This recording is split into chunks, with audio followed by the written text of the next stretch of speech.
Paul Allen, 9 to noon, KFAN. How have you been? I'm good, man. Thanks for having me on. Yeah, and thanks for making time, man, and welcome home from a road trip that began in the Phoenix area and then goes through Seattle, and now you get a day off. I mean, at this stage of the equation, with July beginning, it's July 1st. How great are days like this, before you head into another series? Yeah, absolutely. It feels like the entire month of June was just spent on the road. They had 3-city road trips. And this is my 7th year on the team. I only remember maybe 1 or 2 3-city road trips in the previous 6. This year, the schedule felt a little strange, and they had 2 of them the same month. It has been a long month, but it was a successful month for the Twins. They go from Oaktown with 3, and then they're against the D-backs for 3, and they just finished 3 against Seattle. And you know more about baseball than we'll ever know, Dan. But the games against Seattle, specifically in the Emerald City, they're generally always low scoring, tightly contested, and that's a tough team to beat in that ballpark. So the fact they were able to squeak out, well, they got one of them 5-1, I think, but the fact they were able to get 2 or 3 from those guys in low scoring games, I think that's pretty good. Yeah, and Seattle's playing great baseball right now. They lead the division, lead it handily. They're playing really well. They have an outstanding rotation, and the Twins' rotation was better this weekend. The Twins allowed 7 runs over the course of the weekend. And, honestly, if their defense had been a little sharper, they maybe only allowed 4. It was the one loss in that gifted the game away with some bad defense. They played great all weekend, and they played great on the trip. They went 6-3 on the trip, but to win 2 of 3 in Seattle, to take the season series from Seattle, and the Twins have just been beating up on the AL West. I think they're 18-5 against the AL West. They're, dominated Oakland all season, lost only 1 there. They've swept the Angels the only time they've played them so far, and winning 5 of 7 here. I can't remember how they did against Texas, but I know they were successful the time they faced them. I think they won 2 of 3 or 3 of 4. I can't remember, but they played great. And June started out poorly. They started out getting swept by the Yankees and losing 2 of 3 in Pittsburgh. I think there was even the first 2 games in Houston were there. So they started out on that road trip, and they were looking at 1-6 at that point. I think they ended 14-11 for the month. Just a great month for the offense. And I'm glad you said that, because right before we had you on, it's, one of several things that, I don't get to watch Twins games. All right, man, I'm in the Comcast covenant. No, I'm not getting Fubo, and I'm not doing it on my phone. So that's the end of the equation. So following, reading your stories and your tweets and following it from afar, it's, and I love Major League Baseball too, and I follow it league-wide more closely than people think. It's with Brandon Pfaadt I think his first name's Brandon, for Arizona, Montgomery, and then say J.P. Sears for Oakland. It's what I like about them of late is when there are pitchers that are scuffling and working their way through stuff, the Twins are killing them. I mean, they're bashing guys who are off their games right now, and that's what good teams do, right? Yeah, last year in June, it was one of the most miserable months of baseball I've ever covered. I feel like the Twins had 4 team meetings. They had that players-only meeting, and the offense was just miserable, and they were striking out a ton. They ended up setting the the MLB all-time record for strikeouts last year. This year, they're striking out at a way lower pace. They're somewhere around league average. And look, I believe in that strikeouts don't always matter, but also this team has way more hitters, way more guys that are putting the ball in play. It's a lot more fun. And you're right. Last year, the unknown guy would come up and step up and throw 5 shutout against the Twins, and maybe they'd break through against the bullpen. Second half was a different story. They got going, and they were really good, and it was one of the more prolific offenses in baseball in the second half. But this team has been great except for that first 20 games, and they really got going in June. And part of it's just having a healthy Royce Lewis, a healthy Byron Buxton, a healthy Carlos Correa. All 3 have been exceedingly hot at the plate in June at some point or another. part of it is just, the other guys stepping up, the Jose Mirandas, the Trevor Larnacks, Austin Martin. I mean, I think when you have the three big guys in place, it allows everybody else to fall in and do their job. And they have a lot of guys that can do that all around them in the lineup. I want to switch to pitching for a second, although you mentioned Larnach. Well, I just want to start there. And that's where we were talking last segment, Dan, about kind of the idea of, where this team's long-term prospects are in terms of going from an end of a year, and then there's like right sizing of business conversations taking place. People are annoyed by it. And then now here through, I think 84-ish games played, where all three are healthy. And then you're seeing moments like yesterday with Larnach's home run, like where, Carlos Santana at this stage, the power shown up. He's getting on base a little bit. Like a little bit of weeping and gnashing of teeth earlier in the year, and now you're starting to see some of these ancillary and secondary guys really producing on a daily basis. Yeah, look, I think what the key is patience. It's baseball. This isn't football where there's one game a week for 18 weeks or 17 weeks. There are 7 games a week for 17 weeks a year, and people want to jump all over it in April and just give up on people. Manny Margot and Carlos Santana were awful early. They were just, let's be honest, it was ugly baseball early. Yeah. Carlos Santana on April 20th had a 347 OPS. Now that's a good on base percentage. That's an abysmal OPS. And ever since then, he's come along. He said it. He told us his bat heats up. He's a second half guy. Turns out he's better even earlier than that, especially when you have a lineup built around them. And the off season was not fun. I honestly, as a reporter to cover it, it was tough just because the Twins basically said, look, we put all these pieces in place already. We don't have a ton to do. So they didn't make any big, any real significant moves other than trading Jorge Polanco and letting other guys walk. We knew that Sonny Gray was going to walk. We knew that Gallo and Michael A. Taylor were going to walk. So you just look like you're doing nothing, but they really believed in the foundation they had in place because they knew Correa, Buxton, Lewis could be formidable and that they had enough young talent around them. And it's funny, it's interchangeable pieces of young talent because going into the season, we thought it was going to be Julian. We thought it was going to be Wallner. We thought it was going to be Kirilloff, and instead it's Miranda, it's Larnach. And then you have a guy like Willie Castro, who's been just nothing short of amazing since he's come over to the Twins on a minor league deal last year. Those guys step in, fill in. Willie Castro, you could make an argument, is the team MVP. I mean, it's Carlos Correa, but Willie Castro is right there neck and neck with him. And the front office knew that it had a formidable offense in place and gambled on that.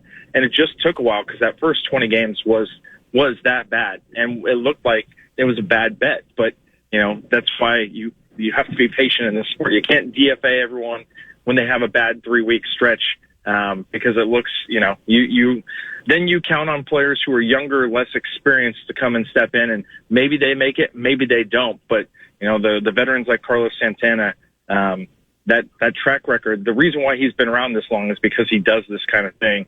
And on top of, a great bat since basically the end of April, his defense has been superb. Well, it's funny you mentioned Willie Castro. I mean, and the numbers are proving out as well. But how about him just being available for every game, Dan? I mean, on a team which we're sweating quads, and any time that Buxton has the sniffles or trips over something, it might be 6 weeks. But Willie Castro's everybody else has missed 20 games, and here's Willie, everyday Willie Castro, and he's getting on base, and he's producing runs. I think he has nearly 30 RBI this far as well. Like, he might be the MVP right now, crazily enough. Absolutely. Because the production's there. It's not just the availability. The production is there to go with it. He's played his way into being this guy. The way he is playing makes him invaluable you can't have him out of the lineup. And look at it yesterday. He gets singles, starts a couple rallies, steals bases, scores runs. He's just, for a guy that was on the scrap heap and, does not work out this way very often. Minor league deals rarely work out this way where someone's this valuable, but he had showed signs of it in 2020. He had a 300, maybe 330 average in Detroit that season. And granted, it's the short season for COVID, but he played great for 60 games. And then he fell out of favor, and they signed Javi Baez. And Willie Castro is not a true shortstop, but he is a true put-him-anywhere guy, and he'll do things. And, man, it's been a great find for them. They got lucky, and you got to have those kinds of things happen to have a successful team. Well, the schedule shakes out nicely for you, I think, up to the All-Star break, in that you're at San Francisco, so you get a trip to the city. And given you're from Northern California, right, up by San? Yeah, no, I went back there for Oakland, and man, I've been back a lot lately. So yes, no qualms going to the city with the All-Star break too. Yep, that's pretty sweet. Now, the Twins are done with the Yankees this year, right? Unless it's October. And okay. Yeah, I think fans are happy about that. Okay, right. And here's the angle that I'm going to take on it, because, all right, for the last 2 decades, all they do is win against the Twins. I get it. But they've gone to soul snatching this year. I mean, it's, when back in, I think it was back in May, where we got swept at home against the Yankees, 14-1. They outscored us. Well, the Twins went and lost the next 4, 31-11 combined. Recently, they get swept, and the next 2, I think we got swept like 22-1 or something by the Yankees. Yeah. And then the next 2, we get shut out 2 times by the Pirates. And I don't believe one of those pitchers was that Skeen guy or whatever his last name is. So it's the Yankees, now they're just snatching the soul of everything that is Twins baseball. Why does this happen? At some point, historians will gather and try to figure it out. That's the best. Because it's just so crazy. I don't know. It's hard to explain. And the funny part is, for me to go to a game, I'm looking to tell any kind of story. And you're in New York, and it's this great place. I love going there. I love all the different food and all that stuff. It's generally a really fun trip as a reporter. And then by the 3rd day, you're thinking, oh, man, I have to tell the same depressing story for a 3rd day for the 6th time in 3 weeks right now. And Twins fans don't want to read it. They don't want to hear about it. And it just keeps happening. It's unending. Last year was sort of the outlier. The Twins won the season series. It was stunning last year for them to do that.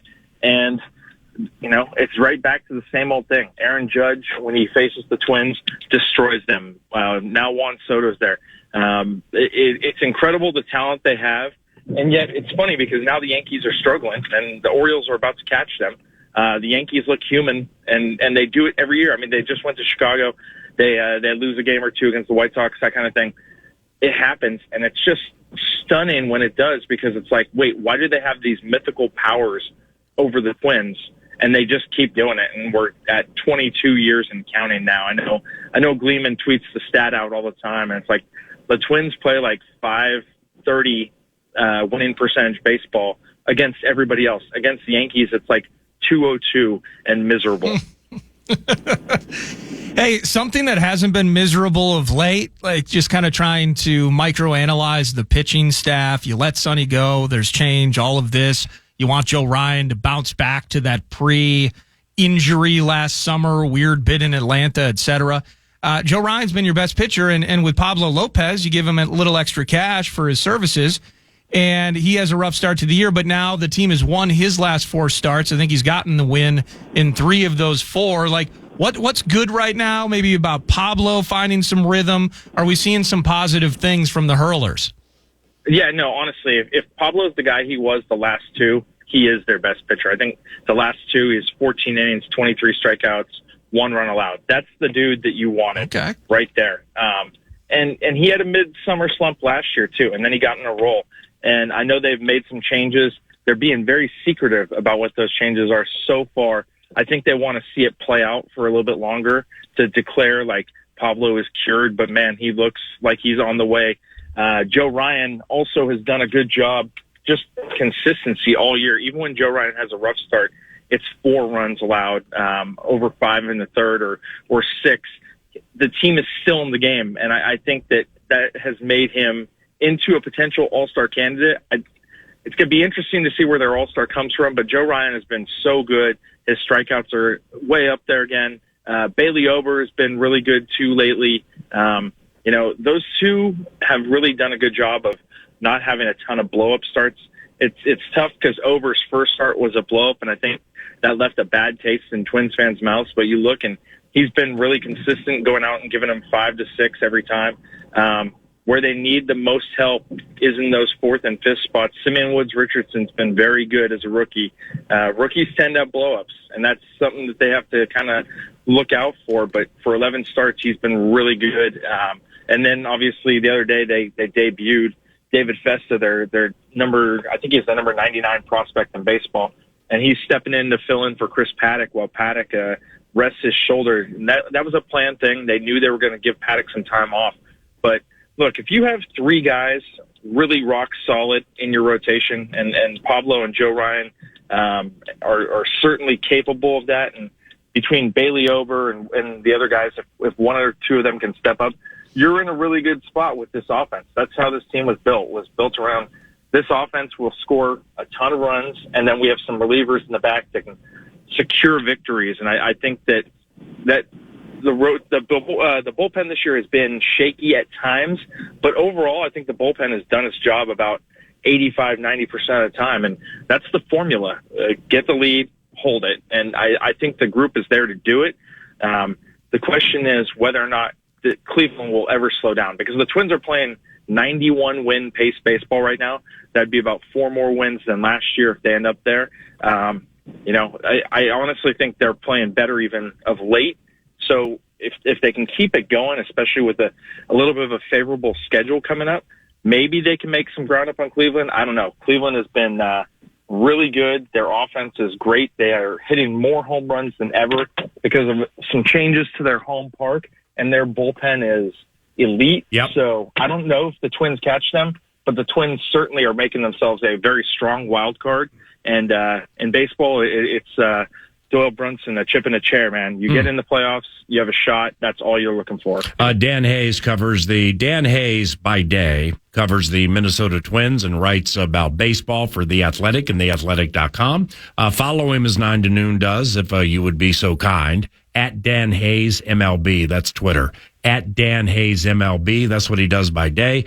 By night, he's the 2021 Preposterous Statement Tournament champion, something that's an accolade and an honor bestowed upon Dan, something that he does not take for granted. Now, I'm glad you mentioned Cleveland because how am I going to put this? All right, Lopez, and you know more about it than me, man, so if I get myself in trouble here, help me. Lopez, Ryan, and Ober is better than the top 3 Cleveland has for starters.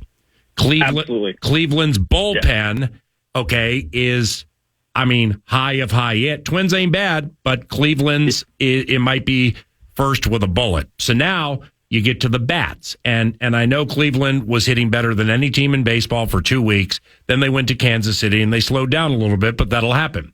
So with Kwan, Ramirez, Josh Naylor, Jimenez, however you say it, you got those 4 right there with the 4 most reliable here. Like, I'm wondering where the rubber will meet the road between these 2 teams because the World Series equity they have with some of these batters, and then with that bullpen, the Twins pitching just has to stop their hitting 3 of 4 times, and that's about the only way out of it head to head, right? Absolutely. And look, it is going to be interesting. Cleveland's offense is statistically still ahead of the Twins in runs, I believe. It's getting close now. The Twins have made up a bunch of ground on runs scored for the season. But Cleveland's offense, Ramirez and Naylor is just a 2-man wrecking machine. And Stephen Kwan might be, he's having a Luis Ariz type season with a little bit more power. And Kwan's always been that guy at the top of the lineup. He missed a month and he came back without, you wouldn't have known he took a day off. When those guys are going, it has been a lot of fun. And we had some frank conversations, with coaching staff while we were in Seattle, or when we were in Arizona. And there's a lot of respect for Cleveland in the Twins clubhouse. They don't think this is smoke and mirrors at all because it's an offense that can score and it's a bullpen that holds the lead. And I think the Twins see a little of themselves there, but the Twins certainly have superior starting pitching. the thing is that Cleveland just needs their starters to give them 5, and they have enough arms. Can that group hold up being used the way they are all season? Right. That's really going to be the telltale sign right there. Because if they wear out those arms by pitching them, 4 innings a game or 5 innings a game for 162 games, that's going to wear on you by the time October gets around. I think the Twins like their formula a little better if everyone's healthy. We'll see, because there's 78 games to go, and I think Cleveland maybe even has 80 at this point. It's a long season, but there's no question that Cleveland has done a really good job. They've played one of the best, slates of baseball so far in the league, probably top 5 or 6, and it's been a lot of fun to watch. Just see them doing what they're doing, because it's very impressive. Last one for me, Dan, and it's division global. So, if I'm who's the best starter in the division? What comes top of the head? Pablo Lopez, no order. Pablo Lopez, Joe Ryan. It's Crochet, right? Garrett Crochet for the White Sox. Yeah, he's up there. A couple guys from Kansas City. Like who? Not Seth Lugo. Yeah, Seth Lugo's been surprisingly great so far for them, and that's. I'd put Jack Flaherty ahead of anything on Kansas City. Am I wrong? If he's healthy, the old version of him, yeah. I don't know if he's still that guy. He last year. It's why he's in Detroit now. Because St. Louis thought he was done. So good point. He's been good so far, but look, I think when you look at it, I think Pablo Lopez is the potential best pitcher in the division. Right. And I know Joe Ryan wants that crown, and that's a good motivation to have. And Joe Ryan put it to work in the offseason to show people that he was better than that 7 just terrible stretch that he had in the middle of summer, because Joe Ryan looked like an all-star last year. He had that brilliant 12 strikeout complete game shutout against Boston in June, and he looked like he was on his way to being a Cy Young candidate. And then he just had the disaster starting Atlanta, and it was just a rough run for him the rest of the way, to the point where the Twins didn't even really trust him in the postseason. They brought him in Game 4 in the elimination game against Houston, and it was like he's going to go until he gets in trouble, and we're pulling him the second we see an instant of trouble. And I mean, they saw that in the second inning. I think Joe Ryan probably took that personally and really wants to go out and show everyone he is a better pitcher than that. And so far he's showing it this year. And my bad. I mean, Seth Lugo, okay, I think he's on borrowed time. That's just my opinion. Cole Reagans has to be in that conversation. And so is Tariq Skubal from Detroit. You're right. Those two have been, they're just so young. Yeah, you're right. Man, they've been outstanding. Look, this division is significantly better than it's been in the past. It was a joke in the past. It was a joke last year. This year, there's a lot more competition. And so you see Cleveland go into Kansas City and lose 3 of 4. And the only thing that's surprising there is that Cleveland slowed down. But the fact that Kansas City is good enough to do that with a lot of teams, even Detroit will surprise some teams. They're not running on all cylinders like they were early in the season, but they're pitching much better. Last thing for you here, as the All-Star break approaches and it gets into the free agency frenzy and summertime deals, buyers and sellers, oh my. And any vibes in terms of that process and what it looks like with Rocco Baldelli's crew? You know what? It's hard to say. I think when we were looking at it, it was like a month ago, you would have said maybe they should try to get Pete Alonso at first base, but I don't think that Carlos Santana needs to be replaced at this point. I mean, of course you would take Pete Alonso, but there's enough masters in the lineup that I don't think that's the urgency. I think starting pitching is that. It's really how do they find it, because the Twins have some really good prospects in Walker Jenkins and Brooks Lee. You look at those guys, you don't want to dip into that. You don't want to dip into Emmanuel Rodriguez. You're in as a wild card right now, and so it's like, how much are you willing to take a shot? But the one thing the Twins have done the last couple of years is try to get guys with service time, so they're not looking for rentals. If they can get another guy for the rotation that has service time, that'd be the area where they were kind of aiming. It's just, do they have enough to get that? Who is that? Who's out there? I know Patrick Sandoval of the Angels was the guy they were kind of eyeing, and then he got hurt, and he is having Tommy John surgery, just like 60% of the league, it seems like. And So that's a big target that just went out the window. But guys with 2-3 years of control left are the guys they want, especially if they have to give up the prospect capital, that they've given up in the past. And clearly some of those trades have worked. The Pablo Lopez trade worked. The Tyler Mahle didn't. So they got to find some middle ground and get somebody just to give rotation depth. I think that's their biggest key. And who knows, they may add a bullpen arm, but because that's maybe the easiest route to go. But I'm sure they would love, to add another arm. Just because you have two rookies in there right now. Chris Paddock has been at times very good and at times very bad. So they need some more, stability towards the back end of the rotation. That's probably their number one priority on the list. My man, 45 seconds, you get it all, because I'm looking at Dan Hayes, MLB. Santana, Carlos Santana, the guitar player and singer. Where'd you see Santana recently? Yeah, I saw him in Tinley Park in Chicago, and actually I saw the Rolling Stones last night at Soldier Field. So, wow. But yeah, I watched Carlos Santana professionally all week, and I had the night off Saturday, and I chose to go watch Carlos Santana, and it was amazing. He has sciatica. He has to sit on stage right now to play guitar, and he even mentioned it, but he's 76, and man, he blew the doors off that place. Did he do Oye Como Va? Oh, he did it all, man. He did it was like a 20-song set. Wow. Did that Black and Magic Woman. Yeah. It was amazing. As are you. Enjoy the series against the Tigers, and welcome home. And thank you very much for the time. We'll stay in touch if you have time, okay? Okay, cool. Thanks, PA. Yep, see you, bud. That's Dan Hayes of The Athletic and theathletic.com. Covers the Minnesota Twins back home tomorrow against the Motor City Kitties of a different variety. Final 30 minutes of today's 9 to noon is around the corner. Good morning. It's Paul Allen on KFAN.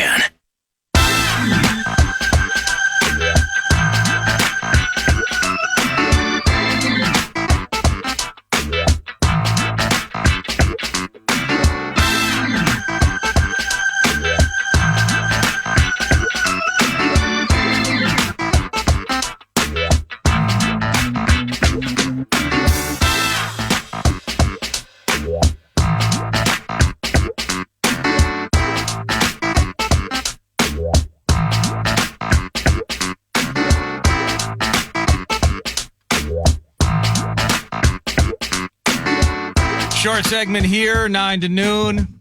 Earlier in the show, talking about the state of the North. And our favorite teams, the Core Four, is how we framed it up. How close they are potentially to hoisting their respective trophy in their leagues. Got this text message, Ryan in Michigan. Nordo, let's think of this in terms of buying stock. Now, it's funny that this follows Dan Hayes, did a great job updating us on the baseball team. The Twins, he considers them to be a junk stock, and he is not interested. The Wild, highly volatile stock. Will be tough to see a return for some time. The Wolves, a highly valued, good-looking stock. All right, we're going to want to hold on to that one, it sounds like. The time to buy may have passed. The Vikings, exciting value stock that will ascend soon under the radar nationally. The stock, he says, the Vikings, to jump on and reap the benefits soon and for the long-term future. Skull, Ryan in Michigan. So maybe I have it the wrong way. And again, it's I see what he's saying in terms of he uses highly volatile. I might need him to look at my E-Trade account, as a matter of fact. I'll talk to you about that at another time, Ryan. But for me, the reason that I put the Twins in, this arbitrary list of sorts, in the end, none of these four franchises have won a title in more than 30 years. We get that. We know that. But in my arbitrary ranking system, I put the Twins farther ahead of the hockey team simply because they are a playoff team, and they won a series last year. And talking about volatility of the hockey team in general, there's volatility in the Major League Baseball playoffs. And while the Yankees persist to be such a boogeyman, as we were talking about last segment, I do believe once, and we saw with the Rangers last year, a couple of pieces that were strong, and it was Montgomery and Eovaldi, and they found their way to hoisting a title. I do look at the volatility of the Wild from the standpoint that there are still so many pieces, and we can look at the end of the rainbow, and PA noted it that it looks like a year from today, the skies are going to open up and cash is actually going to fall onto XL Energy Center, and that's going to be a cool moment for everybody. Fans, surround it and grab all the $100 bills that you possibly can. It's going to be a glorious day.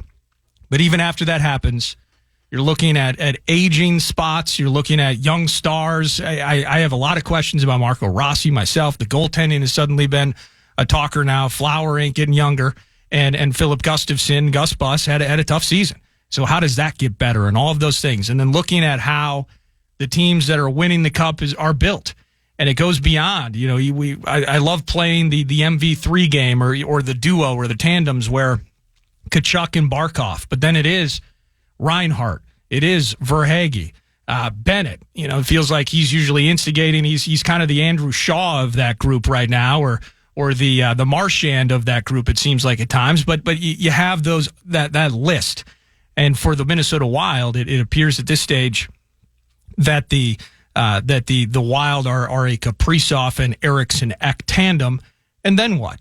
And Boldy's in that mix, in that conversation. Brock Faber on the blue line, certainly one hell of a year. And people saying he was robbed for the Rookie of the Year trophy and all of that. But so the future is bright for several aspects of that. The Wild right now are in a very tough spot. But I also believe so much more in the Wild as an organization than I do the baseball team to do whatever they can to elevate it. But PA, you're kind of on this, and we've been on this a little bit here as we wrap up this segment and then put a wrap on the show. The idea that the ascension, I talked about it earlier, and I thought Ryan and Michigan's text kind of hit it, is the foundation has really been laid in such a relatively short period of time where, talking with Alec Lewis on Saturday, he hits me with, well, they can roll over a portion of this extra cap money into next season. And I'm thinking to myself, every single year for the last 15 years, we've been begging to find rolls of dimes and couch cushions at the team facility. I may have known that at one point, but I felt like that was new information to me. You're allowed to actually save money? You're allowed to not live at a perpetual red line financially every single year? And then, you know, the kind of the dream weaving and the optimism around what they did via the draft. And, of course, the rookie quarterback, 21 years old, bright-eyed, bushy-tailed, and ready to go. Future is ahead of him. That the ascension, almost to a degree of being underrated, that's the place that the Vikings have found themselves in. And we've talked about it several times, and I'll just lay it out, you know, when I say Kwesi's playing fast. And you know, you look back at some underrated facets that really they're underrated because, like, Kwesi Adofo-Mensah didn't come out in his inaugural press conference or early in his stage and say, look, don't tell anybody, but a key here is having money to spend in free agency and finding a way to make the team younger. And he's done that. And there have been some painful moments during the course of the run, but that seems to be coming to fruition. And, you know, it's the right coach, the right quarterback matter so much in the NFL. But in other sports, there are facets, whether it's an MV3, whether it's the right coach, whether it's the right type of momentum, there are dots that have to connect to even make the playoffs.